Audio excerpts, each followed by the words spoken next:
আসসালামু আলাইকুম রহমতুল্লাহ। সকলে কেমন আছেন? আশা রাখি আলহামদুলিল্লাহ সকলে ভালো আছেন এবং আমিও আল্লাহ পাক রব্বুল আলামিন আমাকেও সকল দিক থেকে অনেক সুস্থতা রেখেছে। সম্মানিত ভিউয়ার্স, প্রতিদিনের ন্যায় আজকেও আমি আপনাদের সামনে একটি প্রশ্ন নিয়ে চলে আসলাম। প্রশ্নটি হলো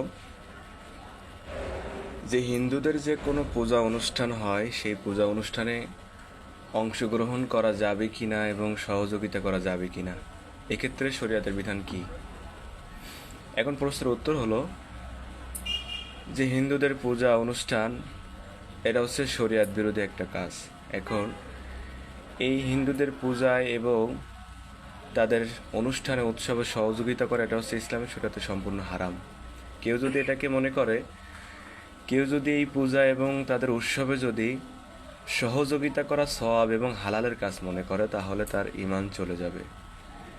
কেননা আল্লাহ পাক রব্বুল আলামিন সূরা মাইদার 2 নম্বর আয়াতে বলছে যে তোমরা সৎকর্ম এবং তাকওয়ার ক্ষেত্রে একে অপরকে সহযোগিতা করো, কিন্তু কোনো জুলুম এবং অন্যায় কাজের ক্ষেত্রে তোমরা কোনো সহযোগিতা করো না।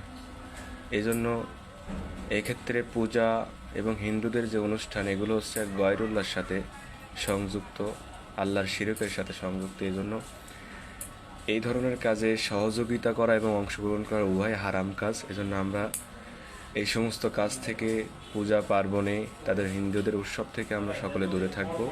আল্লাহ পাক আমাদের সকলকে সেই তৌফিক দান করুক এবং আগামীতে পরবর্তী দিনে আবার দেখা হবে পরবর্তী ভিডিও নিয়ে ইনশাআল্লাহ। আজকে এই পর্যন্ত। আসসালামু আলাইকুম রহমতুল্লাহ।